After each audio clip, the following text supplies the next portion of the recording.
वो अपनी उंगलियों को बंदूक की तरह बनाता है और आसमान में उड़ते एक पक्षी पर निशाना साधता है। अचानक वह पक्षी फट जाता है और जमीन पर गिर पड़ता है। चोको ये देखकर हैरान रह जाता है और हीरो से पूछता है कि उसने ये कैसे किया, लेकिन हीरो कोई जवाब नहीं देता। हीरो उसे पार्किंग एरिया में ले जाता है, जहां वह सिर्फ अपने हाथ को हिलाकर दूर से ही गाड़ियों को कंट्रोल करने लगता है। वह बस अपनी उंगली घुमाता है और उसका बैंक बैलेंस 10 मिलियन हो जाता है। उसका हाथ मशीन गन में भी बदल सकता है। लेकिन ये सब उसके साथ तब हुआ जब पिछली रात पार्क में उस पर एक उल्कापिंड गिरा था। जब उसे होश आया तब उसे एहसास हुआ कि उसे सुपर पावर्स मिल चुकी है। सबसे पहले हीरो चोको को टेक्केन के पास ले जाता है। टेक्केन उससे पैसे ऐंठने की कोशिश करता है, लेकिन हीरो उसका हाथ धक्का देकर हटा देता है। इससे टेक्केन गुस्से में आ जाता है और हीरो को पकड़ लेता है, लेकिन हीरो उसे वापस पकड़कर हल्का सा दबाता है। टेक्केन दर्द से घुटनों पर गिर जाता है। हीरो उसे चोको से माफी मांगने के लिए मजबूर करता है। माफी मांगने के बाद भी हीरो का गुस्सा शांत नहीं होता। वह फिर से अपनी उंगली उसकी तरफ तान देता है।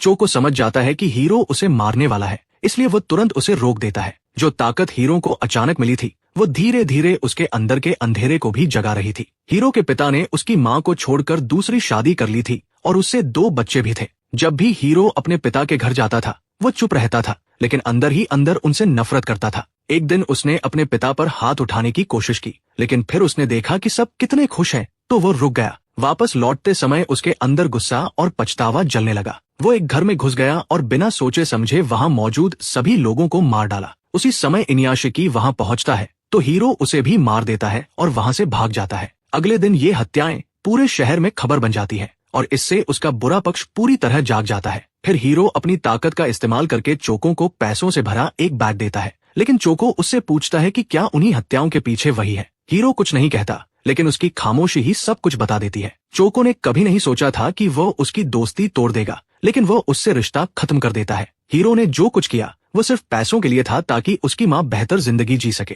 लेकिन एक दिन जब वो अपनी माँ के साथ घर जा रहा होता है तभी कुछ पुलिस वाले वहां पहुंच जाते हैं। उन्हें शक होता है कि वह उन हत्याओं से जुड़ा हुआ है और वे उसे थाने ले जाना चाहते हैं। हीरो घबरा जाता है और अपनी माँ को वहीं छोड़कर भाग जाता है। पुलिस उस पर गोली चलाती है, लेकिन वह उन्हें मार देता है और वहां से उड़ जाता है। कुछ ही समय में वो शहर का सबसे वांटेड क्रिमिनल बन जाता है। अब कहानी एक 58 साल के आदमी इनुयाशिकी से शुरू होती है। वो अपने परिवार के साथ टोक्यो आया था, अपने सारे सामान के साथ, इस उम्मीद में कि वह अपनी पत्नी और बच्चों को हर सुख सुविधा दे सके। वह दिन रात मेहनत करता था और अपने लिए सब कुछ कुर्बान कर देता था, लेकिन उसके बावजूद कोई उसकी कदर नहीं करता था। उसके परिवार को उससे कोई लगाव नहीं था और कोई उसकी इज्जत नहीं करता था। हर दिन इनुयाशिकी भीड़ भरी ट्रेनों में सफर करके अपने ऑफिस जाता था, जहां उसके साथ जानवरों से भी बदतर व्यवहार किया जाता था। एक दिन जब वह अपने घर के बाहर बैठा अपनी बदकिस्मती के बारे में सोच रहा था, तभी एक कुत्ता उसके सामने आकर खड़ा हो जाता है। उसके गले में एक चिट्ठी बंधी होती है जिसमें लिखा होता है कि उसका नाम हनाको है और जो भी उसे पाए वो उसका ख्याल रखे।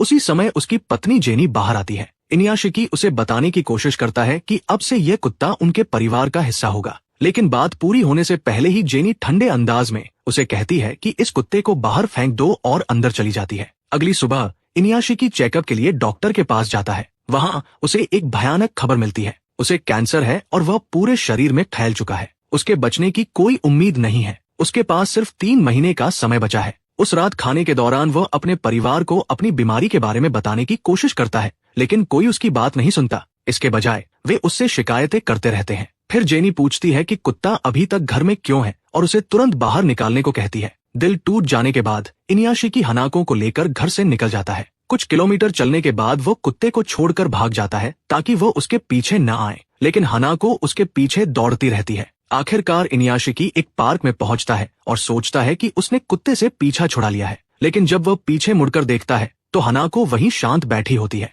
उसे देखकर उसकी आंखों में आंसू आ जाते हैं। वह उसे छोड़ने की कोशिश के लिए माफी मांगता है। तभी वह पास की बेंच पर बैठे एक लड़के को देखता है। अचानक आसमान में एक तेज रोशनी फैल जाती है। हनाको डरकर भाग जाती है। फिर एक जोरदार धमाका होता है जो इनुयाशिकी को अपनी चपेट में ले लेता है। अगली सुबह जब वो उठता है तो उसे कुछ अजीब महसूस होता है। वह बिना चश्मे के भी साफ देख सकता है। वह देखता है कि हनाको अभी भी वहीं उसका इंतजार कर रही है। वो उसे वापस घर ले आता है। नाश्ते के दौरान वो मिसो सूप पीता है, लेकिन उसके बाद उसे बहुत ज्यादा प्यास लगती है और वो बहुत सारा पानी पीता है। जब वह अपने कमरे में जाता है तो उसे अपने हाथों से भाप निकलती हुई दिखाई देती है। उसे कुछ गड़बड़ महसूस होती है, इसलिए वो जल्दी से अपनी शर्ट उतार देता है। अचानक उसका दाहिना हाथ एक फ्यूचरिस्टिक हथियार में बदल जाता है और उसके अंदर का सारा सूप बाहर निकल जाता है। जब वो अपने चेहरे को छूता है तो उसे गर्दन पर कुछ अजीब महसूस होता है। जैसे ही वो अपनी त्वचा खींचता है उसका चेहरा सिर से अलग हो जाता है। अंदर उसे मांस की जगह तार दिखाई देते हैं। आईने में खुद को देखकर वह हैरान रह जाता है।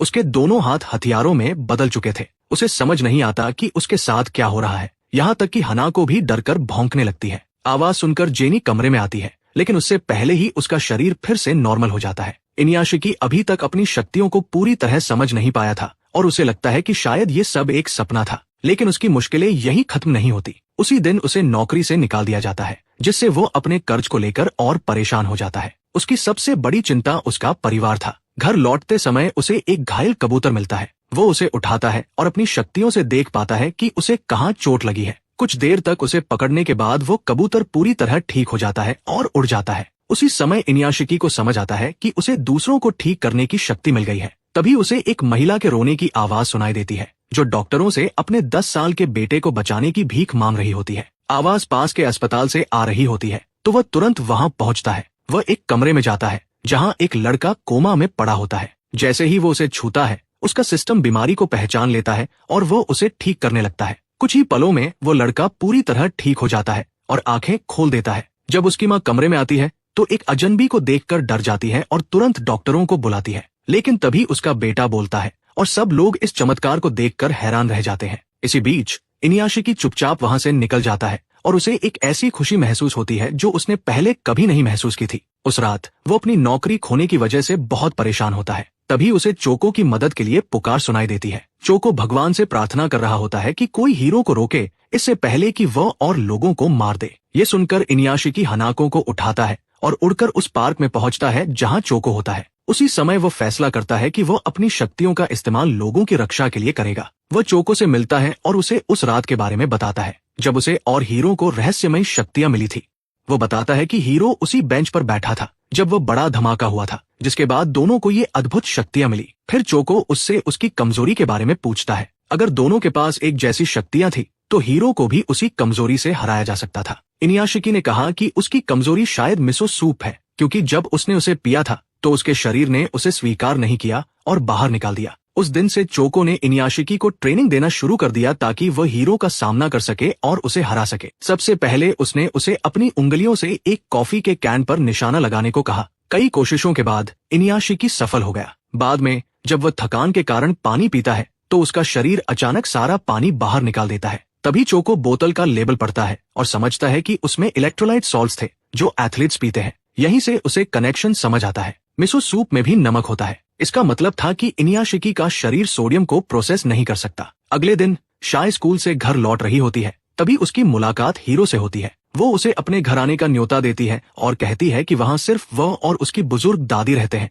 इसलिए वह जितना चाहे सुरक्षित रह सकता है। दूसरी तरफ मारी घर लौट रही होती है, तभी वह अपने पिता को चोको के साथ ट्रेन स्टेशन पर देखती है। जब वह चोको से पूछती है कि वे कैसे मिले तो वो झूठ बोल देता है कि वे फ्री फायर खेलते समय मिले थे। उधर हीरो टीवी पर देखता है कि उसके भागने के बाद मीडिया उसकी मां को लगातार परेशान कर रही है। सैकड़ों रिपोर्टर्स उसे घेर लेते हैं, उस पर बेबुनियाद आरोप लगाते हैं और उसके बेटे के अपराधों के लिए उसे जिम्मेदार ठहराते हैं। बाद में हीरो को पता चलता है कि उसकी मां इस दबाव को सहन नहीं पाई और उसकी मौत हो गई। ये खबर उसे गुस्से से भर देती है। वो एक ऑनलाइन चैट पढ़ता है जहां लोग इस केस पर चर्चा कर रहे होते हैं। एक लड़का गर्व से लिखता है कि उसने रिपोर्टर्स को हीरो की मां का पता दिया था। कई लोग उसकी तारीफ कर रहे होते हैं। गुस्से में हीरो उस लड़के को वीडियो कॉल करता है। लड़का उसे देखकर खुश हो जाता है क्योंकि पूरी दुनिया हीरो को ढूंढ रही होती है। लेकिन अचानक हीरो अपनी उंगली स्क्रीन की तरफ तानकर उसे गोली मार देता है। लड़का रहम की भीख मांगता है, लेकिन हीरो तब तक नहीं रुकता जब तक वह मर नहीं जाता। इसके बाद हीरो उसी चैट में मौजूद हर उस इंसान को मार देता है जिसने उस लड़के की तारीफ की थी। इस घटना से टोक्यो पुलिस मुख्यालय में हड़कंप मच जाता है। उस रात शाय हीरो से बात करने आती है। हीरो कबूल करता है कि उसी ने उस परिवार की हत्या की थी, लेकिन शाय ये मानने से इनकार कर देती है कि हीरो ऐसा भयानक अपराध कर सकता है। साबित करने के लिए हीरो उसे अपना रोबोटिक हाथ दिखाता है और फिर उसे अपने साथ उड़ाकर ले जाता है। उस दौरान शाय उन लोगों के लिए रोती है जिन्हें हीरो ने मारा था। फिर भी वो कहती है कि वो उसका साथ नहीं छोड़ेगी। बाद में वे घर लौट आते हैं। जैसे ही शाय पानी पी रही होती है, तभी अचानक हथियारबंद एजेंट्स घर में घुस जाते हैं। शाय तुरंत हीरो को भागने के लिए चिल्लाती है, लेकिन हीरो उसे कसकर पकड़ लेता है और उसे जमीन पर गिरा देता है। खुद अपने शरीर को ढाल बनाकर गोलियों से बचाता है। फिर वह अपना रोबोटिक हाथ निकालता है और जोरदार हमला करता है, सभी एजेंट्स को मार देता है। जब सब खत्म होता है तो हीरो देखता है कि शाय की दादी मर चुकी है। फिर उसे एहसास होता है कि शाय भी सांस नहीं ले रही है। हालांकि उसने उसे बचाने की कोशिश की थी, लेकिन उसे कई गोलियां लग चुकी थी। अब कुछ नहीं किया जा सकता था। वो वहां से भाग जाता है। शाय की मौत के बाद हीरो के अंदर बदले की आग भड़क उठती है। उसका दिमाग खून की प्यास से भर जाता है। अगले दिन इनुयाशिकी अपनी पत्नी और बच्चों से कहता है कि वे घर में रहें और किसी भी हालत में फोन, कंप्यूटर या स्क्रीन का इस्तेमाल न करें, क्योंकि हीरो अब स्क्रीन के जरिए लोगों को मार रहा है। लेकिन हमेशा की तरह उसका परिवार उसकी बात को नजरअंदाज कर देता है। कुछ घंटों बाद हीरो शहर की सबसे बड़ी स्क्रीन को हैक कर लेता है और जनता को संबोधित करता है। वो कहता है कि पुलिस ने युद्ध शुरू किया है और अब वो इसे खत्म करेगा। उसका बदला तब तक पूरा नहीं होगा जब तक देश का हर इंसान मर नहीं जाता। इसके बाद हीरो स्क्रीन के जरिए लोगों पर निशाना साधकर उन्हें मारना शुरू कर देता है। उधर इनुयाशिकी चोको के साथ ट्रेनिंग कर रहा होता है। तभी उसे लोगों की चीखें सुनाई देती है और वो उनकी मदद के लिए दौड़ पड़ता है। वह स्क्रीन को हैक करके हीरो के ब्रॉडकास्ट को एक न्यूज एंकर के प्रोग्राम से बदल देता है, लेकिन तभी उसे सिर में गोली लगती है और वो गिर जाता है। उसी समय मारी और उसके दोस्त एक बिल्डिंग में होते हैं। जब उन्हें हीरो के हमले के बारे में पता चलता है, बच्चे अपने फोन निकालते हैं, लेकिन हीरो उन्हें भी मारना शुरू कर देता है। इस अफरा तफरी के बीच इनुयाशिकी फिर से स्क्रीन हैक करता है और चोको का एक वीडियो चलाता है, जिसमें वो लोगों को फोन, कंप्यूटर और टीवी से दूर रहने की चेतावनी देता है। ये सुनकर हीरो शहर की बड़ी स्क्रीन पर मिसाइलें दाग देता है। वह कई इमारतों पर भी मिसाइलें छोड़ता है, जिनमें वह बिल्डिंग भी शामिल होती है जहां मारी मौजूद होती है। उसी समय इनुयाशिकी हीरो के सामने आ जाता है और उसे तबाही रोकने के लिए कहता है। वो बताता है कि वह भी उसी रात वहां मौजूद था जब हीरो को शक्तियां मिली थी, लेकिन हीरो रुकने से इनकार कर देता है। तब इनुयाशिकी उस पर हमला करता है और एक जबरदस्त लड़ाई शुरू हो जाती है। हीरो मिसाइलों से हमला करता है और इनुयाशिकी उसका मुकाबला करता है। लड़ाई के दौरान इनुयाशिकी अपनी बेटी की चीख सुनता है और उसे बचाने के लिए दौड़ता है, लेकिन हीरो उसे पकड़कर एक बिल्डिंग में फेंक देता है, जिससे वो उड़ते हुए एक न्यूज हेलीकॉप्टर से टकरा जाता है। हीरो भी वहां पहुंच जाता है और रिपोर्टर और कैमरामैन को हेलीकॉप्टर से बाहर धक्का दे देता है। इनुयाशिकी समय रहते कैमरामैन का हाथ पकड़कर उसे बचा लेता है, लेकिन हीरो पायलट को मार देता है, जिससे हेलीकॉप्टर का कंट्रोल खो जाता है और वो बिल्डिंग की तरफ गिरने लगता है। आखिरी पल में इनुयाशिकी कैमरामैन को लेकर कूद जाता है और सुरक्षित छत पर उतर जाता है, लेकिन कुछ ही पलों बाद हीरो वहां पहुंच जाता है और कैमरामैन को मार देता है। फिर वह इनुयाशिकी से कहता है कि वह उसका साथ दे और पानी पीने लगता है। उसी समय इनुयाशिकी उसके हाथ से बोतल को गोली मारकर गिरा देता है और उसे दूसरी बोतल देता है, जिसमें सोडियम से भरपूर पानी होता है। जैसे ही हीरो उसे पीता है, उसका सिस्टम खराब होने लगता है। इसके बावजूद वो लड़ाई जारी रखता है और दोनों अंतरिक्ष में उड़ जाते हैं। जैसे ही हीरो आखिरी वार करने वाला होता है, उसके शरीर के अंदर की मशीनें फटने लगती हैं और उसके इंजन फेल हो जाते हैं। इस मौके का फायदा उठाकर इनुयाशिकी एक जोरदार मिसाइल लॉन्च करता है और हीरो को हरा देता है। इसके बाद वो अपनी बेटी को बचाने के लिए दौड़ता है, लेकिन जब तक वह पहुंचता है वो मर चुकी होती है। वो उसे सीपीआर देकर जिंदा करने की कोशिश करता है और खुशकिस्मती से वो फिर से सांस लेने लगती है। इसके बाद वह अपनी शक्तियों से उसे पूरी तरह ठीक कर देता है। वो अपनी बेटी को गले ही लगा रहा होता है कि तभी हीरो अचानक वापस आ जाता है और उसे दूर फेंक देता है। अब पूरी तरह पागल हो चुका हीरो बचे हुए लोगों को मारना शुरू कर देता है। आखिर में वो मारी के सामने खड़ा होता है और उसे मारने की कोशिश करता है। इनुयाशिकी उसे बचाने के लिए बीच में आता है, लेकिन मारी को गोली लग जाती है। वो उसे ठीक करने के लिए दौड़ता है, लेकिन हीरो उसे पकड़कर बुरी तरह पटकने लगता है। वो हर हाल में मारी को मारना चाहता था, लेकिन इनुयाशिकी बार बार उसके रास्ते में आ रहा था। लगातार हमलों के बाद इनुयाशिकी का सिर टूट जाता है और उसका असली मैकेनिकल रूप सामने आ जाता है। मारी समझ जाती है कि उसका पिता कोई आम इंसान नहीं है। उसी समय हीरो लोहे की रॉड से बार बार इनुयाशिकी के सिर पर वार करता है। फिर वह मारी को खींचकर खिड़की तक ले जाता है और उसे नीचे फेंकने की धमकी देता है। इनुयाशिकी अपनी बेटी की जान की भीख मांगता है, लेकिन हीरो को कोई रहम नहीं आता।